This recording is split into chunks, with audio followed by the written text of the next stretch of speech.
10 seconds, 5 seconds.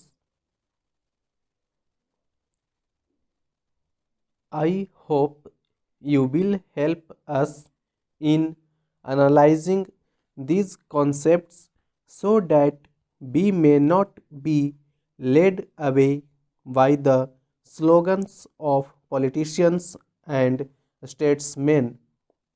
Do not think I am going to decry my tribe of politicians and statesmen here. They have much virtue in them, and I am not going to say that jurists and lawyers are always very successful in dealing with public affairs, although they may be successful in dealing with matter in courts or in giving opinions. A French writer on statecraft who lived some considerable time ago said, discussing lawyers, that in general the training of a lawyer breeds habits and dispositions of the mind which are not favorable to the practice of diplomacy. Whether that is entirely true or not, I do not know, but there is perhaps something in it. The politicians obviously often go wrong, but the lawyers and the jurists in their ivory towers can also lose touch with reality. Therefore, some of the greatest judges have been those who have not only interpreted the law but adopted it to changing conditions without doing violence to it. It would be absurd for a problem belonging to the middle of the 20th century to be considered by some textbook maxim of the 18th or the 19th century. There is another aspect to this which troubles many of us: how far some recent developments can be fitted in with any conception of international law or moral law. Those developments which threaten the very existence of the human race, not only by mass killing but by poisoning the atmosphere so that it has terrible genetic consequences, are not justifiable by any conception of international law or moral law. Surely this is not a matter to be considered only by statesmen and politicians. I do not know if jurists consider the moral law, but I suppose they have it in mind even in considering the letter of the law. It may be desirable for them to consider whether and how far these preparations for nuclear warfare or the test explosions are in keeping with any conception of international or moral law. If the politician, as a man who has some responsibility in public affairs, expresses his opinion, it is usually considered a biased and colored opinion because he belongs to the political apparatus of a country. But jurists' opinion also carry weight. International law is affected by the world becoming something bigger than the old narrow European community, and as the Attorney General said, modern developments in science and the application of science in communications and in social structures affect our ways of life, international relationships, as well as individual and group relations, and hence the need for a new concept of international law.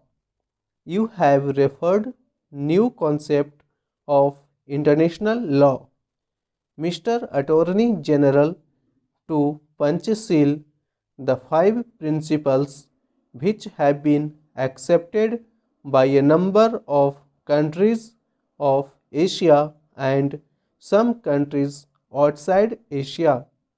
I claim no special virtue for them. They are only some simple principles which, if adopted by nations in regard to international relationships, will not only lead us away from war but will establish healthy relationships. They are really simple, and I do not see how anyone anywhere can object to any of them. The recognition of sovereignty, non aggression, non interference in internal affairs. When a country does not conform to these principles, it is misbehaving and interfering. It is not acting according to the real basis of international law, which consists of non aggression, non international law, which consists of non aggression, non interference, recognition of sovereignty, mutual respect, all these leading up to peaceful coexistence. Peaceful coexistence means coexistence of countries which differ in their policies. There is no point in saying that two persons or two countries who agree should exist peacefully. They do. There is no point in my saying that I should be tolerant towards my neighbor if he and I have no reason to differ. The question of my tolerating my neighbor and his tolerating me arises only when we differ. The question of peaceful coexistence therefore comes in only when countries differ in their policies, provided always that they do not interfere with each other either internally or externally. If they do, then that is a breach. Therefore, I submit that these five principles, which are sometimes called Panchasheel, are a healthy basis for international relations, and I would further say in all humility that there is no other basis unless you accept the basis which leads to conflict, which of course is not our objective. Surely, international law should not encourage any attempt to compel or coerce a country to do something against its will or to fall in line with something that will bring conflicts. There is great variety in this world. Are we going to produce uniformity through some measure of force, military or economic? Perhaps it would be a good thing if there were uniformity in basic principles, but that can only develop by argument, by reason, by discussion, by conversion. If uniformity should come about through force, that is not desired.